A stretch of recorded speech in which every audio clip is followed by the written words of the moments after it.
Bonjour, bienvenue dans votre émission littéraire sur TBO. Au sommaire de ce nouveau numéro, 3 auteurs se livrent à vous. La romancière Catherine Pancol nous parle de ses livres Coup de cœur et l'écrivain Michel Tréguer nous emmène à Bourg-Blanc nous présenter les lieux de son dernier ouvrage. Mais tout de suite, intéressons-nous à Paul Fournel.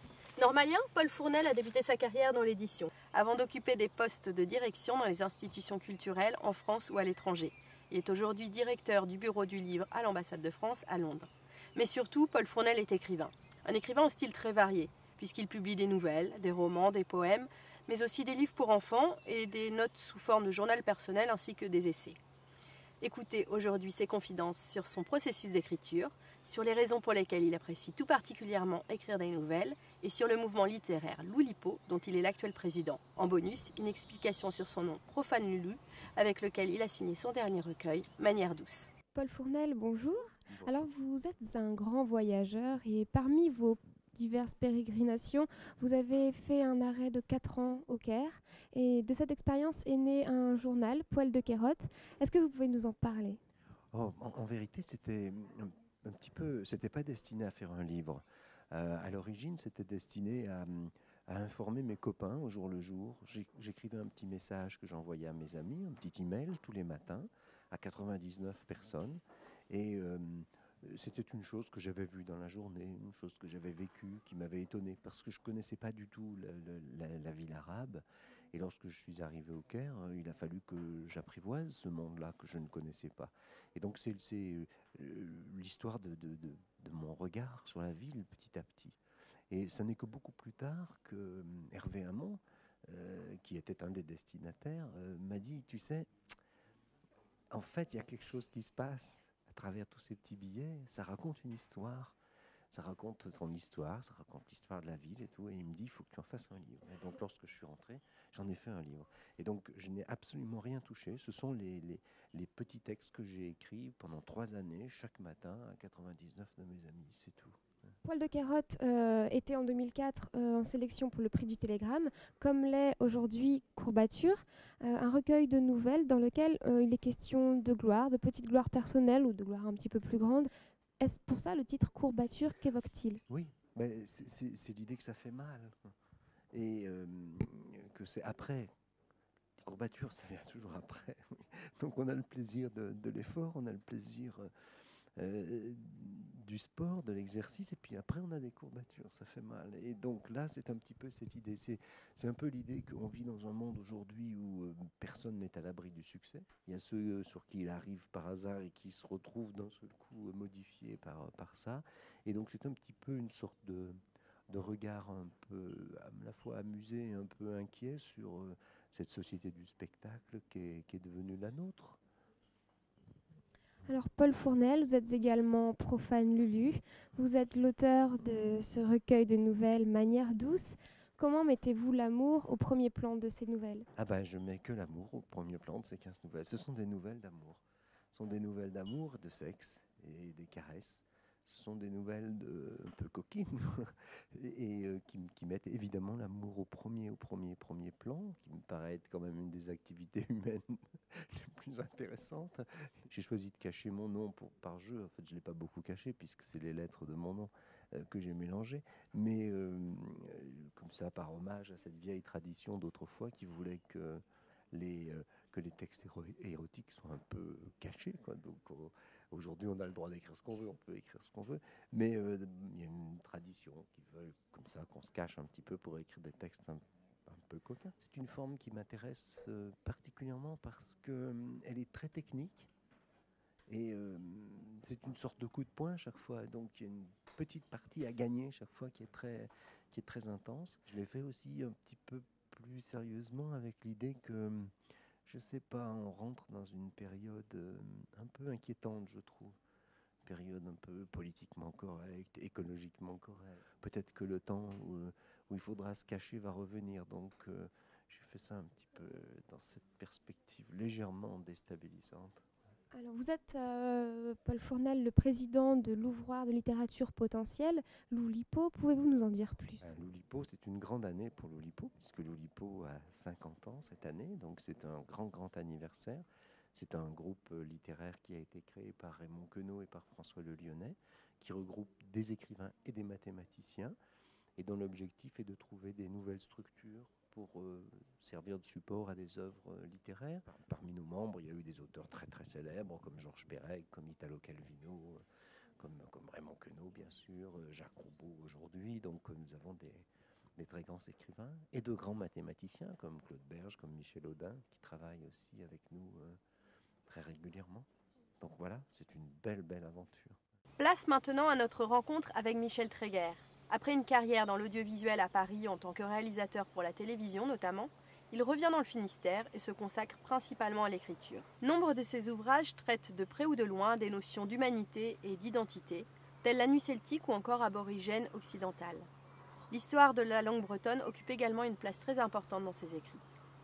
Pour nous présenter son dernier livre, Avec le temps, chronique d'un village breton sous l'occupation allemande, méditation sur la mémoire, sur la transmission entre générations et sur la fabrication d'une histoire officielle, Michel Tréguer nous invite à Bourg-Blanc et revient sur l'histoire de sa famille à cette période dans ce village.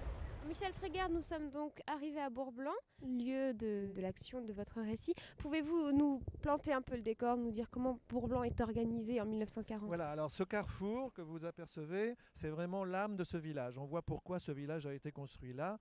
Cette route-là devant nous est une ancienne voie romaine qui relie la France à l'extrême occident. Et l'autre route, c'est une route sud-nord qui relie Brest au rivage du nord. Et là où le drame, disons, que je raconte dans le livre va se nouer, c'est autour de ce carrefour, parce qu'il y a autour de ce carrefour, à part la prairie dans un coin, 3 cafés. Celui du coin qui est maintenant un restaurant, c'est celui de ma grand-mère. À droite, il y a un deuxième café qui est un peu caché là, où il va y avoir un certain nombre de jeunes gens qui, en 1944, vont un petit peu se déclarer FFI tout seul. Et il y avait même un 3e café derrière les petites panneaux routiers avec des arbres où vivaient 3 ou 4 jolies jeunes filles qui vont se laisser courtiser, disons, par les Allemands occupants. En fait, il ne se passe rien, il n'y a pas un seul acte de résistance et en face, il n'y a pas non plus vraiment d'acte de violence des Allemands. Je dis pas vraiment parce que il n'y a pas un mort, disons. Donc finalement, à Bourg-Blanc, la guerre a commencé après la libération. Un peu. Étrangement, d'ailleurs, les Allemands ne se manifestent pas quand les Américains arrivent. Je pense qu'ils sont un peu terrorisés quand même. Ils savent qu'ils ont perdu la guerre quelque part, peut-être plus à l'est, ou qu'ils vont la perdre. Et ce qui est plus grave, c'est que donc la population se divise. La population se divise et les gens qui veulent apparaître comme résistants se mettent à écrire des lettres de dénonciation de leurs voisins. Et donc le café aux jeunes filles va faire l'objet de leurs lettres. Et un peu aussi ma grand-mère et ma tante à qui on va reprocher qu'il y a eu un peu trop d'Allemands dans leur café, disons, pendant la guerre. Il y a une 3e famille qui est un petit peu dénoncée, disons, par les résistants en question, et eux vont faire l'objet d'un procès. Et quand il y a procès, il y a un dossier et c'est dans ce dossier que j'ai retrouvé aux archives à Rennes, parce que toutes les archives de Bretagne sont regroupées en Ille-et-Vilaine. C'est dans ce dossier que j'ai retrouvé donc les fameuses lettres écrites de la main des habitants de Bourg-Blanc. Alors, est-ce qu'avec ces 70 ans de recul, est-ce qu'il est plus facile de comprendre les comportements, enfin ce qui a pu se passer en 1940 dans ce petit village blanc-bourgeois ? Oui et non. Moi, je trouve que le sujet reste toujours brûlant malgré tout. D'une part parce que moi, j'ai découvert des choses concernant ma famille. J'ai découvert que ma grand-mère et ma tante avaient eu des ennuis à la Libération. Alors je suis passé par une période où je me disais, alors est-ce qu'elles ont collaboré ? Bon, je me suis aperçu que, en gros, non. Mais disons, les gens, alors au contraire, qui sont les héritiers des résistants ou des pseudo-résistants, sont pas très fiers non plus de s'apercevoir que leurs parents ont écrit des lettres, vous voyez. Donc le sujet reste difficile et finalement, ça mène à une réflexion sur l'histoire en général, à savoir, est-ce que finalement l'histoire qu'on nous raconte, qu'on nous enseigne, c'est la manifestation de la vérité, ou est-ce que c'est un récit reconstruit ? Voilà, je laisse chacun répondre à la question. Pour finir cette émission, Catherine Pancol pioche dans les rayons les livres qu'elle apprécie tout particulièrement. Après des études de lettres modernes et une brève période d'enseignement du français et du latin, elle bifurque vers le journalisme. Et c'est en 1979 qu'elle publie son premier roman, Moi d'abord, qui connaît un succès phénoménal. Tout comme le connaîtront les suivants d'ailleurs, notamment sa trilogie, entamée en 2006 avec Les yeux jaunes du crocodile, suivie en 2008 par La valse lente des tortues et achevée en avril dernier avec Les écureuils de Central Park sont tristes le lundi.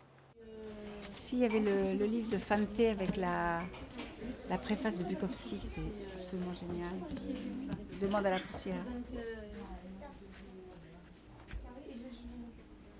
Flannery O'Connor, comment se nomme Carson McCullers, Salinger, Faulkner. Ah, François, ça c'était un livre que j'ai lu enfant, que j'ai adoré, que j'ai lu, relu enfant. Et plus tard, quand j'avais 20 ans, j'ai rencontré Romain Gary, complètement par hasard, et on est devenus amis. Et c'est lui qui a lu mon premier manuscrit, qui s'appelait Moi d'abord, et qui m'a fait une lettre de recommandation pour un éditeur. J'aime tout ce qu'il écrit, j'ai même aimé aussi beaucoup quand il a signé Ajar, donc j'aime tout. J'aime ses livres d'entretien, ses romans, j'aime tout. Je trouve que Balzac, on ne le connaît pas vraiment bien, on l'étudie trop à l'école.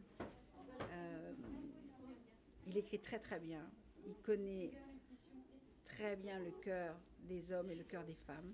C'est un des écrivains qui parle le mieux des femmes, je trouve. Il a l'art des dialogues, il sait comment croquer la société, il sait tout faire. Oui, il y a aussi Edith Wharton.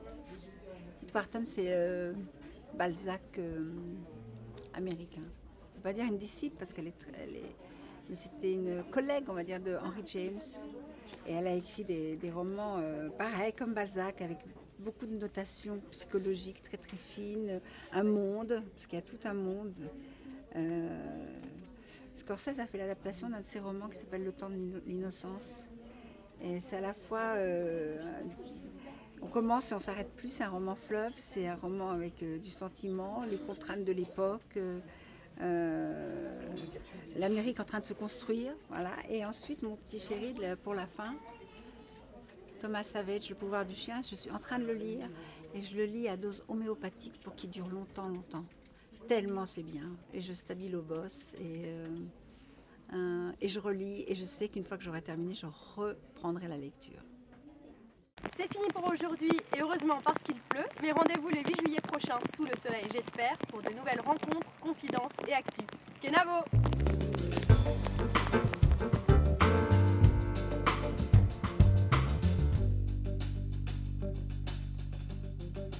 Thank you.